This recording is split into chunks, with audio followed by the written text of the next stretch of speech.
Nous avons vu dans la première épître aux Thessaloniciens, chapitre 2, verset 19, que les âmes que nous gagnons au Seigneur deviennent pour nous une couronne de réjouissance. Dans la deuxième épître à Timothée, chapitre 4, verset 8, nous voyons que la couronne de réjouissance est donnée aussi à ceux qui ont aimé l'apparition du Seigneur Jésus-Christ, ceux qui l'attendent pour son second retour.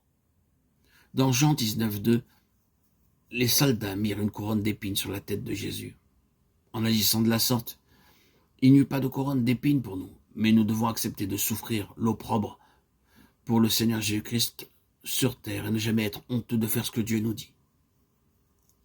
Dans le livre de l'Apocalypse, chaque chose est récapitulée dans une couronne d'or. Les 24 anciens assis dans les cieux parlent de l'ordre parfait de Dieu accompli dans son sanctuaire.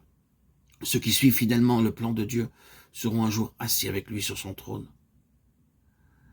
Le sanctuaire était divisé par le voile en deux parties. Le sanctuaire intérieur nous parle de notre vocation céleste et le sanctuaire extérieur nous parle de notre vocation terrestre. Nous avons maintenant à dire un mot sur notre vocation terrestre.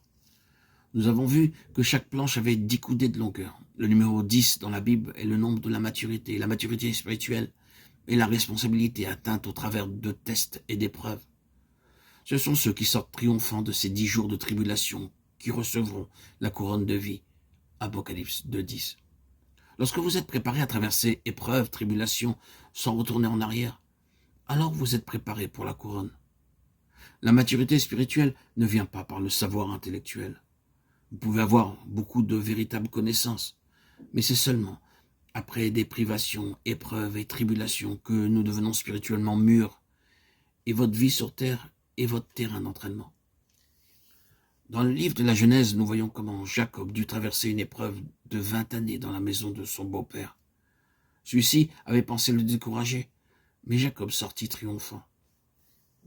Ainsi, le nombre 10 nous raconte que cette maturité ne vient à nous que par l'intermédiaire de tests et d'épreuves. Dans les 5 terribles tempêtes, Job perdit tout ce qu'il avait, ses enfants, sa possession, sa propre santé même. En 10 mots amers, sa femme le lui reprocha 10 fois, il fut repris. 9 fois, ses amis le reprirent au lieu de le réconforter. Mais la 10e fois, Dieu lui-même reprit Job. Par cette expérience, Job atteignit la maturité spirituelle. Dieu le bénit et lui accorda le double de ce qu'il avait auparavant. Ainsi, le nombre 10 est celui de l'épreuve terrestre pour parvenir à la responsabilité et à la maturité.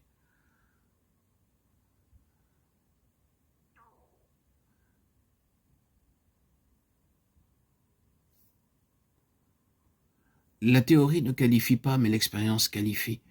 Elle s'acquiert en sortant triomphalement des épreuves que Dieu nous envoie. C'est pourquoi Dieu apporte dans nos vies différentes difficultés et épreuves pour nous tester. Quelques-uns faillissent, d'autres triomphent.